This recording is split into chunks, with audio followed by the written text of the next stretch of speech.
तर आज मी तुमच्यासाठी कुकरमध्ये अगदी घरच्या घरी घरच्या साहित्यांमध्ये मस्त चमचमीत व्हेज दम बिर्याणीची रेसिपी घेऊन आलेली आहे। वरण भात किंवा भाजी पोळी खाऊन कंटाळला असाल तसा हा मस्त चमचमीत बेत तुम्ही एकदा नक्की करून पहा। रेसिपी भरपूर टिप्ससह तुमच्यासोबत मी शेअर केलेली आहे, म्हणून ती अगदी शेवटपर्यंत नक्की पहा। चला तर मग वेळ न घालवता रेसिपीला सुरुवात करूया। तर आज आपण बरोबर अर्धा किलो बासमती तांदळापासून मस्त व्हेज दम बिर्याणी बघणार आहोत, जी अगदी 5-6 जणांना व्यवस्थित पोटभर पुरते। तुम्हाला जर जास्त प्रमाणात करायचं असेल तर त्याचं सुद्धा प्रमाण मी पुढे व्हिडिओमध्ये तुम्हाला दिलेलं आहे, म्हणून व्हिडिओ अगदी शेवटपर्यंत नक्की पहा। इथे आपण अर्धा किलो प्रमाणात बासमती लॉंग राईस घेतलेला आहे, ज्यापासून रेग्युलर आपण बिर्याणी तयार करतो। कोणत्याही किराणा स्टोअरमध्ये एक तर ब्रँडचा मिळतो किंवा तुम्ही लूज सुद्धा वापरू शकता। सुरुवातीला 2 ते 3 पाण्याने अगदी हलक्या हलक्या हाताने तांदूळ आपल्याला स्वच्छ धुवून घ्यायचा आहे। बासमती तांदूळ मोठा असल्यामुळे अगदी जोर लावून धुवायचा नाही, त्याने काय होतं तांदळाचे तुकडे होतात। तर असे हे साधारणतः 4 पाण्याने आपण धुवून घेतलेलं आहे। भरपूर पाणी घालून 15 मिनिटासाठी बाजूला ठेवून देणार आहोत। अर्धा किलो बासमती तांदळासाठी त्याचा आपण बरिस्ता बनवणार आहोत, जो कुरकुरीत कांदा तळलेला असतो तो बनवणार आहोत। त्यासाठी 4 मध्यम आकाराचे आणि वजनी म्हणाल तर साधारणतः 300 ग्राम प्रमाणात इथे आपण कांदे घेतलेले आहेत। एका कांद्याचे 2 तुकडे करायचे, सालं काढून जो हा देठाचा कडक भाग आहे तो काढून टाकायचा आहे आणि कांदा आडवा धरून जमेल तितके पातळ पातळ तुकडे करून घ्यायचेत, म्हणजे कांदा असा हा लांब सुद्धा कापला जातो आणि हाताने असं छान कुस्करून घ्यायचं आहे। देठाचा कडक भाग काढून टाकल्यामुळे असा हा मस्त सुटसुटीत होतो आणि मस्त छान लूज लूज होतो। तर या पद्धतीने आपण हे 4ही किंवा 300 ग्राम संपूर्ण कांदे असे छान बरिस्ता बनवण्यासाठी तयार केलेला आहे। अगदी बरिस्ता बनवण्यापासून ते बिर्याणी संपूर्ण आपण या कुकरमध्ये करणार आहोत। कुकर सुरुवातीला चांगला गरम करून घेतलेला आहे। छान कुकर गरम झाल्यानंतर यामध्ये 2 मोठ्या पळ्या आपण तेल घेतलेलं आहे। कांद्याचा बरिस्ता होईपासून ते व्हेज बिर्याणी करेपर्यंत संपूर्ण याच तेलामध्ये आपण करणार आहोत आणि इतकं तेल यासाठी अगदी परफेक्ट आहे। सुरुवातीला मोठ्या आचेवर तेल छान गरम करून घेतलेलं आहे। संपूर्ण कापलेला कांदा आपण यामध्ये घालणार आहोत। कांदा लवकर परतावा म्हणून अगदी चिमूटभर यामध्ये मीठ घातलेलं आहे आणि मोठ्या आचेवर अगदी तळापासून ढवळत कांदा आपल्याला असा हा छान परतत मस्त तळून घ्यायचा आहे। साधारणतः 5-6 मिनिटांनंतर तुम्ही इथे बघू शकता असा हा हलकासा बदामी झालेला आहे आणि मध्ये मध्ये तुम्ही इथे बघू शकता थोडासा पांढरा सुद्धा कांदा दिसतोय आणि या स्टेजला आपण काढून घेणार आहोत। यापेक्षा जास्त कांदा जर तळला की थंड झाल्यानंतर त्याचा रंग जास्त काळा येतो, म्हणून हलकासा चॉकलेटी झाल्यावर असा ताटावर काढून हाताने छान पसरून घेतलेला आहे। जर तुमचा अर्धा किलो तांदूळ असेल तर त्याला बरोबर अर्धा किलोच आपल्याला इथे मिक्स भाज्या घ्यायच्या आहेत। त्यामध्ये भिजवलेला मटार असेल, फरसबीचे तुकडे असतील, कच्चा बटाट्याच्या फोडी असतील, फ्लावरचे मोठे तुकडे असतील आणि इथे आपण गाजर सुद्धा घेतलेले आहे। जितका तांदूळ तितक्याच भाज्या घ्यायच्या आहेत। आवडीप्रमाणे भाज्या कमी अधिक करू शकता। फक्त ज्याही भाज्या घेताय ना त्याचे तुकडे असे थोडेसे मोठे करायचे, कारण बिर्याणी होईपासून ते नंतर त्याचा अगदी गाळ होतो, म्हणून थोड्याशा मोठ्या तुकड्यांमध्ये इथे आपण सगळ्या मिक्स भाज्या घेतलेल्या आहेत। तर पुन्हा यायचं आहे आपल्याला कुकरकडे। गॅस बंद आहे, हलकंसं तेल कोमट झालेलं आहे। यामध्ये सुरुवातीला सगळ्या भाज्या घातलेल्या आहेत आणि अर्धा किलो भाज्यांसाठी इथे आपण साधारणतः 200 ग्राम दही घेतलेलं आहे। त्याचबरोबर इथे आपण काही सुके मसाले घेणार आहोत। अर्धा चमचा हळद घेतलेली आहे, 1 चमचा आपण इथे तिखट घेतलेला आहे, इथे आपण 1 चमचा भर धने जिरे पूड घेतलेली आहे आणि सारख्याच चमचाने इथे आपण 1 चमचा गरम मसाला पावडर किंवा बिर्याणी मसाला जो घरामध्ये उपलब्ध असतील ते मसाले तुम्हाला इथे वापरायचा आहे। त्यासोबतच चवीपुरतं मीठ घातलेलं आहे। तळलेला कांदा, त्यातला अर्धा कांदा आपण यामध्ये घालणार आहोत, अर्धा कांदा आपण नंतर वापरणार आहोत। 2 हिरव्या मिरच्या उभ्या पातळ चिरून घेतलेल्या आहेत, थोडीशी बारीक चिरलेली कोथिंबीर आणि पुदिना घातलेला आहे, 1 मध्यम आकाराचा टोमॅटो रफली चिरून घेतलेला आहे। या सगळ्या जिन्नसांबरोबर इथे आपण 1-1.5 चमचा आलं लसूण पेस्ट सुद्धा वापरलेली होती, दाखवायचं राहून गेलं त्यासाठी माफी असावी। म्हणजे या सगळ्या मसाल्यांबरोबर 1 चमचा आपण इथे आलं लसूण पेस्ट सुद्धा वापरायची आहे। सगळी जिन्नस छान एकजीव करून घ्यायचंय आणि या स्टेजला आपण गॅस चालू केलेला आहे। म्हणजे दह्यामध्ये ही सगळी जिन्नस सुरुवातीला एकजीव करून घेतलंय।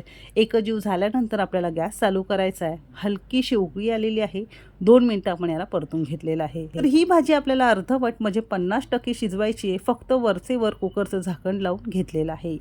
दुसरीकडे एक कढई घ्यायची किंवा तुम्ही मोठा टोप सुद्धा घेऊ शकता। तांदळाच्या 3 पट पाणी आपण यामध्ये घातलेलं आहे। त्याचबरोबर 5-6 लवंग, 5-6 काळी मिरी घेतलेली आहेत, 1 मसाला वेलची फोडून घ्यायची आहे, 2 इंच आपण इथे दालचिनीचे तुकडे घेतलेत, 2 तमालपत्र, अर्धा चमचा जिरं घेतलेलं आहे, चवीपुरतं मीठ घेतलेलं आहे आणि त्याचबरोबर इथे आपण 2 चमचे जे तळलेला कांदा होता ना तेच तेल इथे 2 चमचे वापरलेलं आहे. झाकण लावायचं आहे आणि मोठ्या आचेवर पाण्याला मस्त आपण खदखदून छान उकळी आणणार आहोत. इथे तुम्ही बघू शकता तांदूळसुद्धा 10-15 मिनिटात छान भिजून झालेला आहे. यातलं सगळं पाणी काढून टाकलेलं आहे.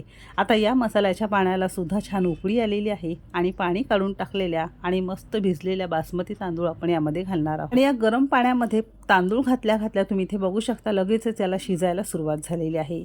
आता काय करायचं आहे, थोडंसं अगदी हलक्या हाताने एकजीव करून घेतलं आहे आणि मोठ्या आचेवरच अर्धवट झाकण लावायचं आहे आणि 5-6 मिनटं आपण याला चांगलं शिजवून घेणार आहोत. मस्त हे छान शिजलेलं आहे. तांदूळ आपल्याला बिर्याणीसाठी 60% शिजवायचं आहे, त्यापेक्षा जास्त शिजवायचं नाही. तर मधून थोडंसं आपण हलवून घेतलं आहे, पुन्हा झाकण लावून घेतलं आहे कारण मगाशी थोडासा कच्चा वाटत होता. तर बरोबर 6 मिनिटानंतर तुम्ही इथे बघू शकता 60 ते 70% आपला भात व्यवस्थित शिजलेला आहे. आता हा कसा शिजला आहे बघितलं तर थोडासा हलकासा हा कच्चा वाटतो.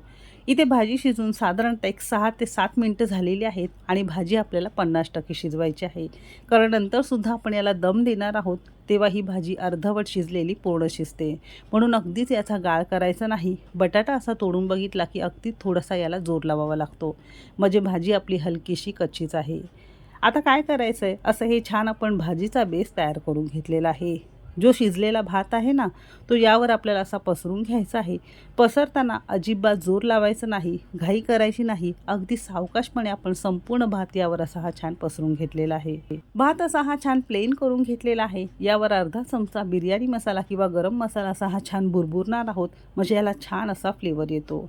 सोबतच 1 चमचाभर साजूक तूप घालायचं आहे, म्हणजे बिर्याणी अगदी छान तयार होते. तळलेला उरलेला अर्धा कांदा होता ना बरिष्ता, तो सगळा आपण यावर भुरभुरलेला आहे. थोडीशी कोथिंबीर आणि पुदिना घातलेला आहे. 2 चमचे पाण्यात थोडासा केशरी रंग भिजवून ठेवला आणि यामध्ये घातलेला आहे, म्हणजे याला छान रंग येतो. टोटली ऑप्शनल आहे. सगळ्या शेवटी फक्त 2 ते 3 चमचे आपण इथे बिर्याणी इसेन्स घातलेला आहे. या बिर्याणी इसेन्समुळे जशी विकतची हॉटेल ढाब्यामध्ये बिर्याणी मिळते ना, अगदी त्याच चवीची मस्त स्मोकी आपली बिर्याणी तयार होते. तुम्हाला कोणत्याही मॉल्स किंवा किराणा स्टोअरमध्ये अगदी सहज उपलब्ध होईल. आता काय करायचं, शिटी काढायची आहे. झाकण लावल्यानंतर शिटी लावलेली आहे आणि अगदी मध्यम आचेवर फक्त 1 शिटी आपल्याला याची काढून घ्यायची आहे. आता बऱ्याच जणांचं काय असतं, मध्यम आचेवर जरी असलं तरी गॅस थोडासा मोठाच असतो, त्यानुसार तुम्ही गॅस इथे ॲडजस्ट करू शकता. तर इथे साधारणतः मध्यम आचेवर 1 शिटी घेतलेली आहे. कुकर संपूर्ण थंड झाल्यानंतरच आपण याचं झाकण उघडून बघणार आहोत, म्हणजे एका शिटीत उरलेला सगळा कच्चा भात आणि भाजी मस्त शिजून तयार होते. कुकरचं झाकण उघडल्या मस्त छान सुगंध सगळ्या घरात पसरला आहे मस्त बिर्याणीचा. तर अशी ही मस्त कुकरमध्ये झटपट आणि एकदम इन्स्टंट अशी व्हेज बिर्याणी तुम्ही सुद्धा नक्की करून पहा. तुम्ही जर टोपामध्ये बनवताय, बनवण्याची पद्धत सारखीच आहे, फक्त व्यवस्थित त्याला झाकायचं आहे, वर काहीतरी वजन ठेवायचं आहे आणि साधारणतः एक 10 ते 12 मिनटं मध्यम आचेवर तुम्हाला ही चांगली बिर्याणी शिजवून घ्यायची आहे. थोडंसं थंड झाल्यानंतरच त्याचं झाकण उघडून बघायचं आहे. तर अशी ही खाण्यासाठी तुमची हॉटेल किंवा ढाब्यासारखी व्हेज बिर्याणी अगदी घरच्या घरी घरच्या साहित्यांमध्ये तयार झालेली आहे. 5 जणांसाठी बरोबर अर्धा किलो भाजी आणि तांदळापासून बिर्याणी तयार होते. तुम्हाला जर घरातल्या एखाद्या कार्यक्रमासाठी पाहुण्यांसाठी जास्त प्रमाणात बिर्याणी बनवायची असेल तर अर्धा किलो तांदूळ बरोबर 5 जणांसाठी पुरतो. त्यानुसार अंदाज घ्या आणि तुम्ही बिर्याणीचं प्रमाण वाढवू शकता. थंड झाल्यानंतर आणखीन ही छान मोकळी होते. अजूनसुद्धा थोडीशी ही गरम आहे आणि गरम गरम खाण्याची मजाच काही वेगळी असते. कोशिंबिरीसोबत किंवा अशीचही खायला अगदी मस्त लागते. तसा हा चमचमीत बेत तुम्ही सुद्धा एकदा नक्की करून पहा. तर आजची ही रेसिपी कशी वाटली कमेंट करायला विसरू नका. तुमच्या मित्रमैत्रिणी नातेवाईकांसोबत शेअर करा. चॅनेलवर नवीन असाल सबस्क्राईब करा आणि रेसिपी कोणत्या शहरातून बघताय ते सुद्धा नक्की सांगा. चला तर मग भेटू एक मस्त आणि जबरदस्त रेसिपीसोबत. तोपर्यंत मस्त खा आणि स्वस्त रहा.